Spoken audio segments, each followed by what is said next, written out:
ว่าท่านได้ใส่ทำเป็นครับคันจือบ่ผิดเนี่ยเหมาะพอได้เนาะ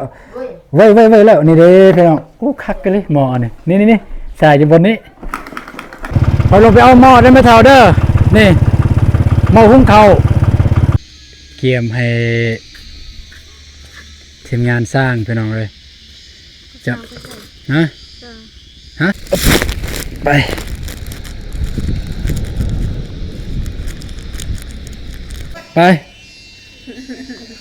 ซื้อให้พวกอันนั้นบ่ โดยกันลุ้นซื้อให้กันลุ้นไปพี่น้องเลยได้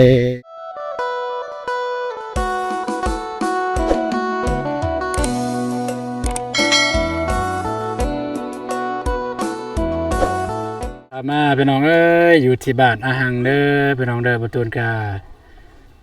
มามาเฮือนพระเฒ่าแม่เฒ่ามือนี่พี่น้องเนาะตอนแรงมื้อนี้ก็มาที่เฮือนพระเฒ่าแม่เฒ่าเด้อพี่น้องเด้อพอดีมีเวียกหน่อยนึงพี่น้องเนาะเอากาตกทายสบายดีแล้วก็สวัสดีพ่อแม่พี่น้องเบิดสุขูสุขคนพี่น้องเอ้ยก็อย่าฝ่าเบื่ออย่าฝ่านายกันนะเด้อพี่น้องเด้อไปพี่น้อง บ่ได้ประตูนมาที่เฮือนพระเฒ่าแม่เฒ่ามื้อนี้ก็ว่าสิมาเอาหม้อพี่น้องหม้อหุงข้าวเพราะว่าอยู่เฮือนพระเฒ่าแม่เฒ่ามีหม้อหุงข้าวว่าสิเอาน้ำเพิ่นก่อนไปให้ทางทีมงานสร้างเพิ่นแล้วก็ว่าสิมาลัดเอามักทั่วที่เมียได้สร้างไว้นำชาวบ้านอยู่นี่มักทั่วที่บ่ฮู้ว่าเพิ่นสิฝากให้ผู้ใดผู้ใหญ่บ่หรือว่าไผบ่ฮู้เดี๋ยวว่าตุนก็ลัดมาเอาพอดีทางพี่น้องเพิ่นกำลังมาแต่สวนเนาะไปเวลาจะห่างไปน้องเลยไปหาพระธรรมแม่เฒ่าก่อนแต่บ่ตุนบ่ได้ซื้อหยังมาเลยมามื้อนี้มาแต่โตเลยบ่ได้ซื้อหยังมาสิไปหาแบบนี้เลยพี่น้องเอ้ยไปบ่ได้ซื้อหยังมาโอ้ยจังเป็นไอ้ต้นพระธรรมแม่เฒ่าเลยเพิ่นบ่มีแนวจะกินสวัสดีลุงHaram betakมันกรอกตามเมียบ่เอิ้นนั่นเลยเฮาสิเอิ้นตามนั้นโอ้ยเมียก็เมียติเอิ้นพ่อเฒ่าบ่เจ้าปากซาลาวก็ต้องพ่อเฒ่าพ่อเฒ่าวันซี่อันนั้นได้เจ้าเอิ้นวันซี่ลุงก็ลุงวันซี่พัดล้านอีบ้องก็ล้านของเฮาลุงก็เจ้าก็บ้องเอิ้นว่าลุงเจ้าก็ลุงเอิ้นนำเนาะขอโทษบ่ได้ปรับใหม่ติมันประสร้างนี่นี่ถึงได้ปรับใหม่ได้ปรับใหม่ไปก่อนซั่นโอ้งามเนาะงามมิหยอกเพิ่นที่จริงก็บ่ตุนก็มักเอิ้นเพิ่นพ่อเฒ่าแต่ว่ามันลึงปากแล้วพี่น้องมันลึงปากเอิ้นลุงนะก็เลยเอิ้นลุงแต่ว่าที่จริงก็ถึกพ่อเฒ่านี่เพิ่นเอาหญ้าเกลืองัวอยู่โอ้ยิ้มเลยนะแม่เฒ่ามาแล้วบ่แต่ส่วนยังบ่ทันได้มาพอได้อยู่เฮือนปะบวนเสร็จบัดนี้สิเว้ากันแนวใดเป็นบัดนี้เนาะมาทางนี้พี่น้องโอ้ไปเบิ่งผู้สาวเพิ่นเฮ็ดหยังเนาะอยู่เทิงเฮือนมาเบิ่งผู้สาวเฮ็ดหยังเนาะเอาบาดนี่โอ้เพิ่นเฮ็ดกินเด้อเฮ้ยจ้ะเพิ่นกำลังเฮ็ดหยังอยู่นี่ฮะปรานาอกสบายดีเด้อหาไม่ตัก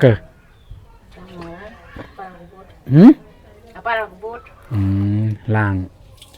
างคกพันว่าพ่อเฒ่าแม่เฒ่าบ่ทันได้มาบ่คือมืดแท้บ่ได้ไต่ไฟซ้ำอยู่นี่โอ้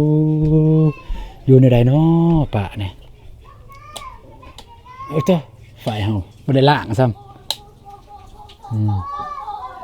มาสิมาเอาอันนั้นปะหม้อหุงข้าวยังบ่เหมาะง่ายหม้อแป้อยู่เฮือนนั่นแหละแต่ดังง่ายสิแต่ต้องไงแป้ก็ไม่จอมะโอ้ หม้อเสียบไฟหั่นนะหุงข้าวหม้อเสียบไฟ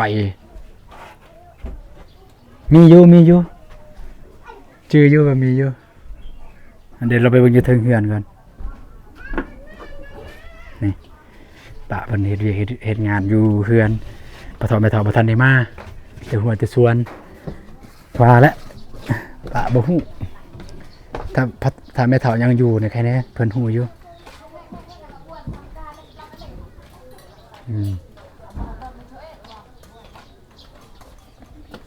เอ้ยโอ้ย มืดเลยเนาะเฮือนซ่านก็ละใส่ผ้าบัดใส่ผ้ากังมืดเลยนี่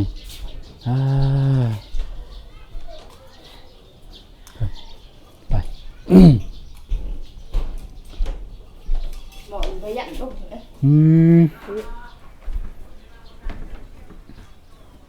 แม่นบ่ตัวนี้นี่เดี๋ยวสิจับออกมาก่อนนี่เด้หม้อมาท่านได้ใส่ซ้ำไปครับคันจือบ่ผิดเนี่ยเหมาะบ่ได้เนาะซื้อให้น้องบองนี่มาท่านได้ใส่งานซ้ำใส่อันนั้นเด้เซ็ตสายบาดนี่เบิ่งสายอยู่หั่น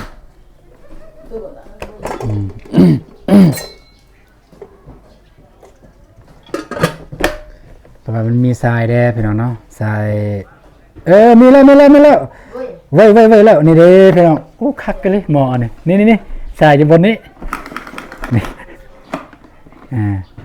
เอ้านี่พอดีบอตูนว่าจะออกไปซื้อพอดีเมียว่ามีอยู่เฮือนพ่อเฒ่าแม่เฒ่าก็เลยว่าโอเคกระสันก็เอาอยู่นี่ก่อนโอเคจะเอาเมื่อเด้อเสร็จแล้วกันเพลแหละสิทิมเลย โอเคก็เกยเหนียวไปช่วยกินไรเขายังบ่ได้เอายังมาหาเด้อบ่มียังของฝากของตอนเด้ออยู่ไว้อะไรหมดกลงมาเบิ่นนะ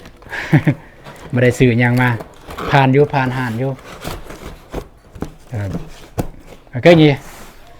ไปพี่น้องเดินทางไว้เยอะๆหัวเยอะไปพี่น้องเมื่อ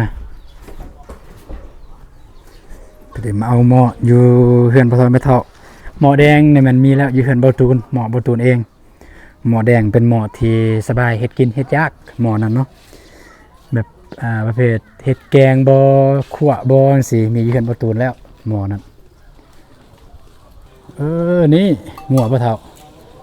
กลับก่อนเด้อเจ้าโชคดีด้วย สร้างเก็บได้ยังหม้อหุงข้าวหม้อนึ่งข้าวบ่แม่น อะไรก็สิ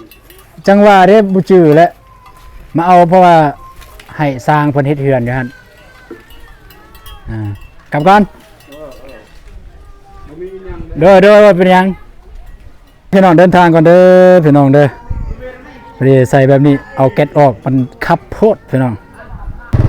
พอดีกับเจ้าโทรนำเมื่อกี้พี่น้องพูนเพิ่นถ่ายอยู่พุ่นมักทัวกะโอ้ก็ได้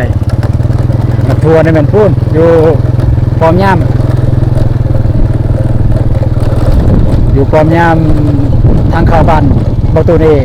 โอ้บ่ตูนคิดว่าอยู่นี่บ่แม่น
ตัวแท้ตัวว่าเนาะสิ ได้ได้แต่ความยาว อยู่สิโอเคโอเคเดี๋ยวจะได้กลับมาเอาพอดีเลยพอลงไปเอาหม้อได้ไหมเท่าเด้อนี่หม้อหุงข้าวว่าสิให้สร้างเพิ่นใส่ ฮะนี่ว่าจะให้สร้างเพิ่นใส่เกินนี่โจไป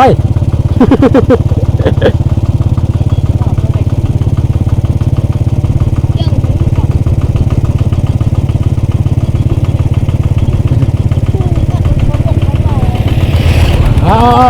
คนพอเท่าได้เท่าเป็นกำลังมาจะสวนกันหน่อย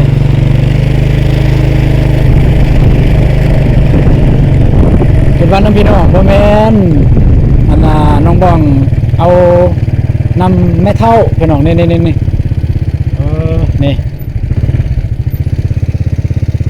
นี่ยเอานำแม่เท่าเด้อพี่น้องเด้อเป็นเอาน่ะทุดินให้จะได้เนาะบ้านนี้เนาะบ่ตกตีเนาะอยู่นี่ซะตกดอก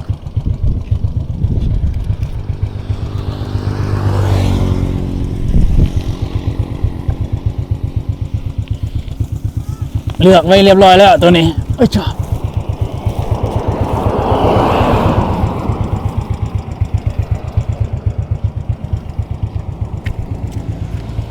ไงบัดนี้ไปฮึบอ้อโอ้ไปพี่น้องเลย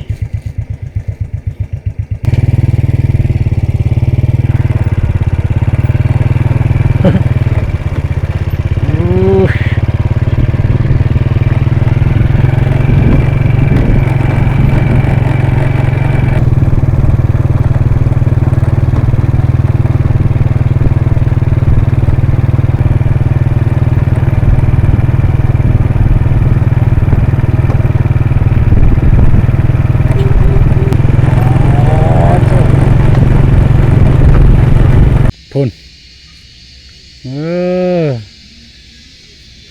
มีการเจาะกระเพาะกระพาสื่อเกียมให้ทีมงานสร้างพี่น้องเลยจะฮะสร้างไปใส่ ไปลิ้นนั่นเลยมีหัวจิตหัวใจไปอยู่เหือนสร้างมีหัวจิตหัวใจกันไปลิ้นไปออกกำลังกายทางเฮาก็ได้กาเกียมให้เพิ่นหม้อแดงไว้เฮ็ดแกงหม้อหุงข้าว ไปถ่ายคลิปบอกเอา ถ่ายแล้วก็ข้าวซองซอบข้าวเจ้าบ่ฮู้ว่าภายในเวลาที่เพิ่นมาเฮ็ดเวียกนี่สิพอระบ่กันบ่พอซื้อตื่มนี่เมียไปซื้อใหม่เลยนี่เอาเบิ่งสิถ่ายคลิปตอนอันนี้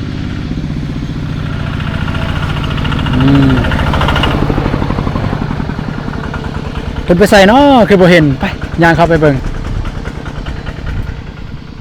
พ่อบอกใครจะดอกเดียว ก็เฮ็ดจังใดก็ไต่อยู่ในพุ่นละ ให้คนนี้คนนี้คนนี้เพราะว่ายันมันค่ำเด้อย ามมันค่ำแล้วยามมันมืด ยันมันมืด ไปสิเอิ้นค่ำตายแล้วไปสิเอิ้นว่าค่ำโอ้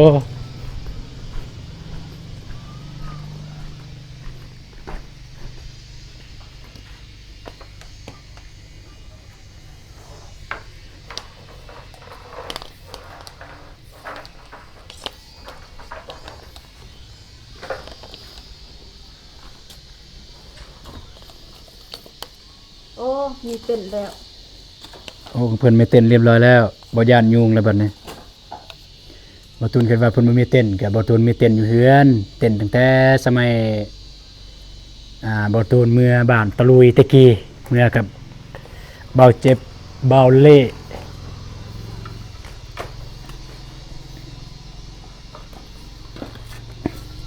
อย่าจับอย่าจับเข้าใจบ่ว่าอย่าจับ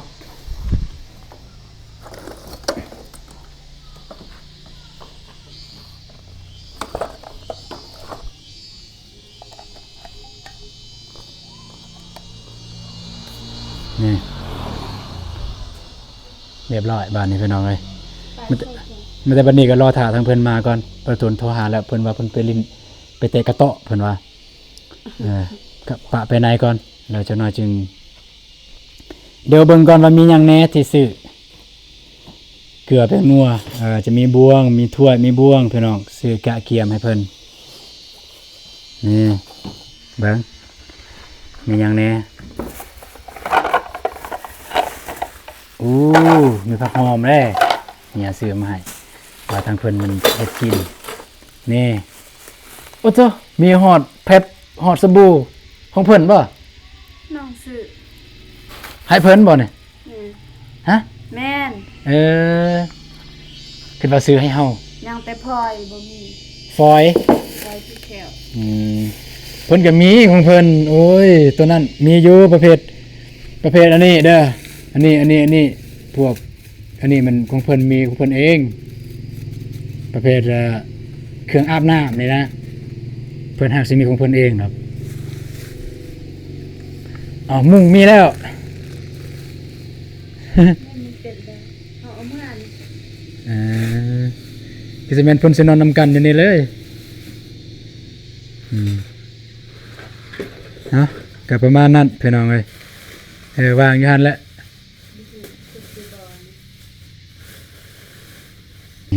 เนาะก็จะประมาณนี้พี่น้องเอ้ยไม่อยากแจ้งปานใดนี่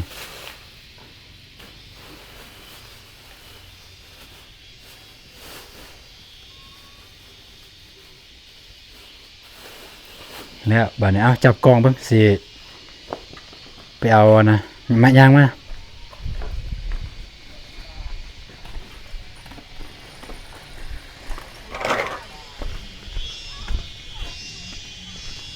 เขาเดินซื้อกระบวย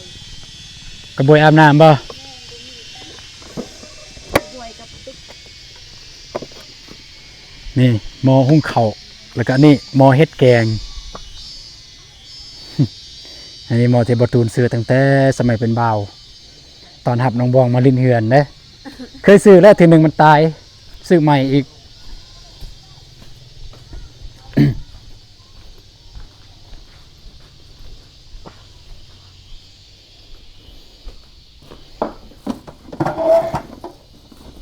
นี่ ลองซุปเบิ่งหั่นใส่ได้บ่ ตัวนี้ป่ะ มองให้เขา ได้ ย่านนั้นบ่ได้ บ่มีสิบ่ได้ของไผซื้อ ผู้ใหญ่ ผู้ใหญ่บ่ซื้อให้ ผู้ใหญ่ฝากให้ทางบ่เตียงซื้อให้ อ๋อแต่ว่าปะอยู่เฮือนพ่อเฒ่าแม่เฒ่าก็บ่มีไผใช้อยู่หั่นเพิ่นใช้บ่เป็นไปเอาซะ ไปเอามาใส่ซะมาใส่อยู่เฮือนนี่แฮงยิงจะน้อยน้องบองเกิดลูกนี่จะเป็นตอนได้ใส่แล้วนี่เพราะว่ากินข้าวเจ้าเด้จะเป็นตอนได้ใส่ไปเอากระสอบข้าวอีก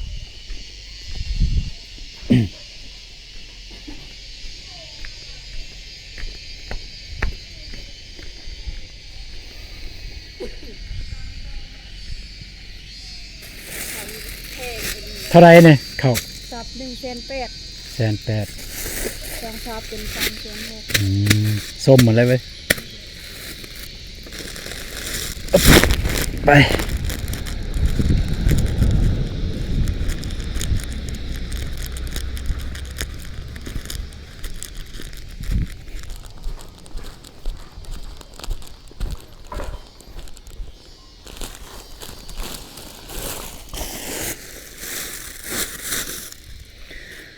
โอเคพี่น้องเอ้ยเรียบร้อยบาทเลยบ่ฮู้ว่าแต่กระเจ้าสิมาตอนจักโมงจักหน่อยเอามาไว้นี่ก็ได้ยันเขาสิเฮ็ดกินกันอยู่เด้อ ตัวใดเพิ่นน่ะก็สิมีทรายของเพิ่นนี่หรอก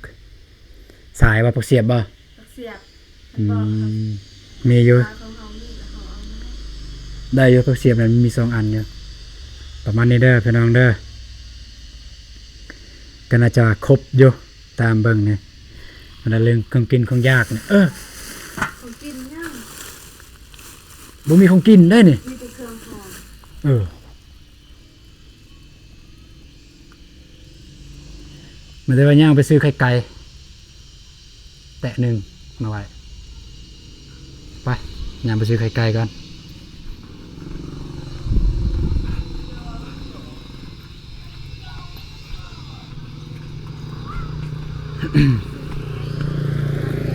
ฮะ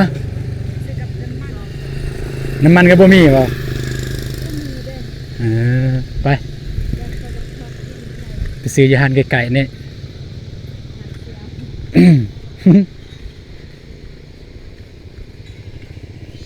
มันอยากมืดแล้วเด้นี่มันอยากมืดแล้ว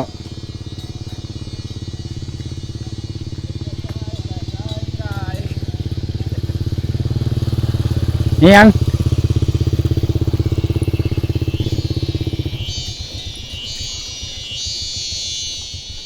มาฝนก็กำลังสิมาแล้วพี่น้องเอ้ย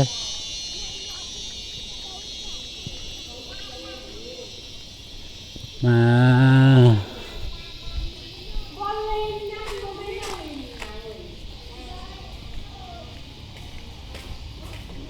หยุดไม่ใช่มาหยุดเอาไกลๆแน่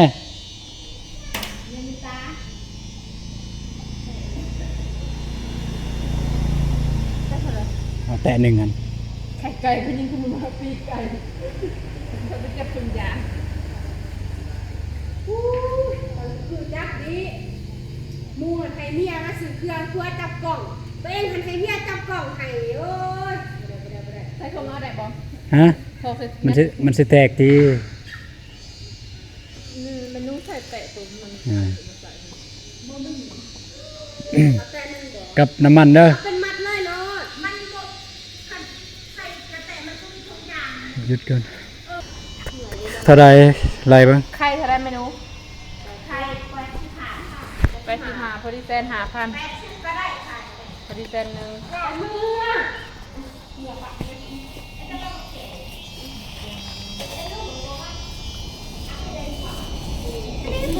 ว่าจะมาเลย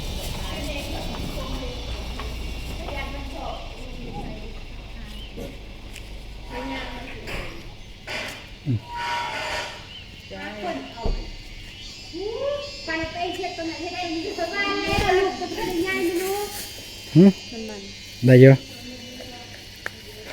แต่สิดีๆโดนแตกกันมาได้เบอร์ คือบ่ใช่ทง ทุกอย่างกระแตที่ห้องมันก็บุ้ ได้เยอะเอาไป ซื้อให้พวกอันนั้นบ่ โดยกันลุ้นซื้อให้กันลุ้นไปเถอะหน่อยได้ซื้อไข่ไก่ก่อนเดี๋ยวรอบหน้าก็จึงเปลี่ยนน้องใหม่รอบนี้ก็กระทันหันแน่ก็ให้เพิ่นกินไข่ไก่ก่อน อ้าว แต่ว่าทุกคนมาเห็นเวียกแบบนี้เนี่ยกินไข่ไก่เนี่ยก็สิบ่มีกำลังแล้วเนาะกินประเภทพวกแกงบ่จังซี่มีกำลังมีแต่เฮากับไปเมียนอยู่หั่นเลยจนได้เพิ่นมาเพิ่นฮักสิเห็นดอก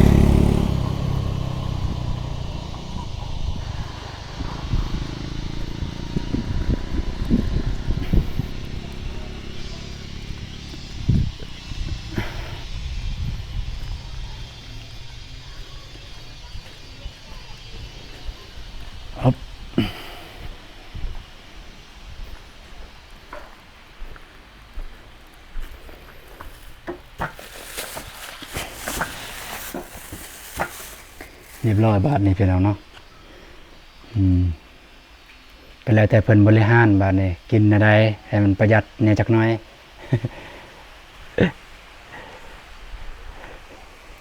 สื่ออันนี้ซ้ำว่าสิเฮ็ดแกงกินได้พวกนี้นี่ก็ดีคือกัน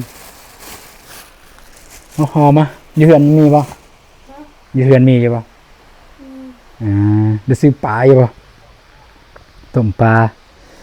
ประมาณนั้นเด้อพี่น้องเด้อมา ซื้อยูปลา ฮะซื้อปลาบ่ แต่ว่าปิ้งแล้ว ปีงแล้วปลาสุกอย่างตัวนึงแต่ว่านอนคิดจะลงไปไข่ขโมย โอเคพี่น้องเนาะก็สำหรับคลิปนี้บ่ตูนก็จะได้จบคลิปเพียงเท่านี้ก่อนก็บ่ได้มีหยังมากมายบ่ตูนก็มีแต่กะเกียมเตรียมพร้อมสำหรับเครื่องครัวให้ทางทีมงานสร้างเพิ่นเพราะว่าอย่างที่เว้าหั่นแหละเพราะว่าเฮาบ่แม่นเฮาเป็นคน เลี้ยงเพิ่นนะแต่ละมื้อแต่ละเช้าแต่ละเว้นเพิ่นเฮ็ดกินเองแต่ว่าเฮาให้เพิ่นสอบให้เพิ่นก็ได้ซื้อบ่ฮู้ว่าเมียซื้อทั้งหมดเท่าใดที่ซื้อทั้งหมดเลยเฉพาะให้สร้างนะ บ่จือ บ่ชื่อได้ว่าล้านหนึ่งบ่ฮอดติ ได้ เฉพาะสร้างเด้เฉพาะให้สร้างบ่เกี่ยวกับอยู่เฮือนเด้ ก็น่าจะได้นะ อื เพ ม ราะว่าซื้อกับถ้วยบวงอีหยังต่าง อ่าก็ประมาณนั้นเนาะ เขาก็เป็น3เซนปลาย เอาไปพี่น้องเจอกันในคลิปต่อไปเด้อพี่น้องเด้อสำหรับคลิปนี้ขอตัวลาไปก่อนหากินข้าวกินน้ำหาอาบน้ำอาบท่าเมื่อยอยากพักผ่อนอยากหลับอยากนอนแล้วพี่น้องเอ้ยมันสิมืดสิค่ำแล้วไปหากินข้าวกินน้ำหิวข้าวหิวน้ำแล้วตอนนี้ไปเจอกันมื้ออื่นสำหรับมื้อนี้สบายดีพี่น้อง